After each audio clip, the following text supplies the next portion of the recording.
لبيك اللهم لبيك لبيك لا شريك لك لبيك لبيك اللهم لبيك لبيك لا নূর গুহায় এখানে কয়েকটা মসজিদও সংগঠিত হয়।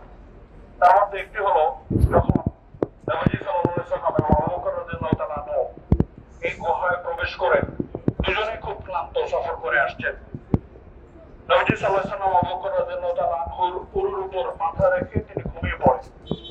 আবু বকর রাদিয়াল্লাহু তাআলা দেখতে পেলেন এই গুহার মধ্যে ছোট ছোট অনেকগুলো সাপের গর্ত। তখন আবু বকর রাদিয়াল্লাহু তাআলা আনহু তার গায়ের চাদর ছিঁড়ে ছিঁড়ে কাপড়ের টুকরা দিয়ে সেই সাপের গর্তগুলোর মুখ বন্ধ করতে লাগলেন। এক পর্যায়ে চাদরের কাপড় শেষ, কিন্তু সাপের গর্ত এখন একটা শুভ্র পোশাকের ইহরাম জড়িয়ে আল্লাহর ঘর যাব জিয়ারতে শুভ্র আমাদের বাম পাশে আপনারা যে মসজিদ দেখতে পাচ্ছি এটাই হলো ঐতিহাসিক মসজিদে নামেরা। ঘর যাব জিয়ারতে প্রিয় কাবায় মন মিশে যায় গিলাফ দেখবো ছুঁয়ে নিজের হাতে প্রিয় কাবায়। আমরা এখন যেখানে আছি এটা হলো মসজিদে নামেরা, সবাই তো জেনে গেছি। মসজিদে নামেরা এখন বন্ধ, বছরে মাত্র একদিন খোলা হয়। কোন দিন?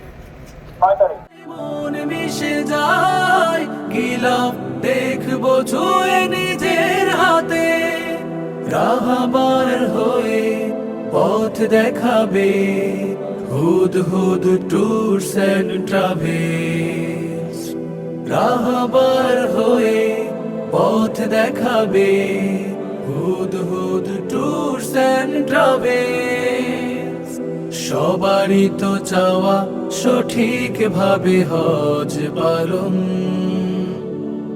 সুন্নাহ সম্মত হোক হজের প্রতিফলন সঠিক গাইড পেলে বিশ্বাসী লোক হলে একাগ্র চিত্তে ইবাদতে আসে আবেশ লব্বাইক আল্লাহুম্মা লব্বাইক লব্বাইক লা শারীকা লাক লব্বাইক লব্বাইক আল্লাহুম্মা লব্বাইক লব্বাইক লা শারীকা লাক লব্বাইক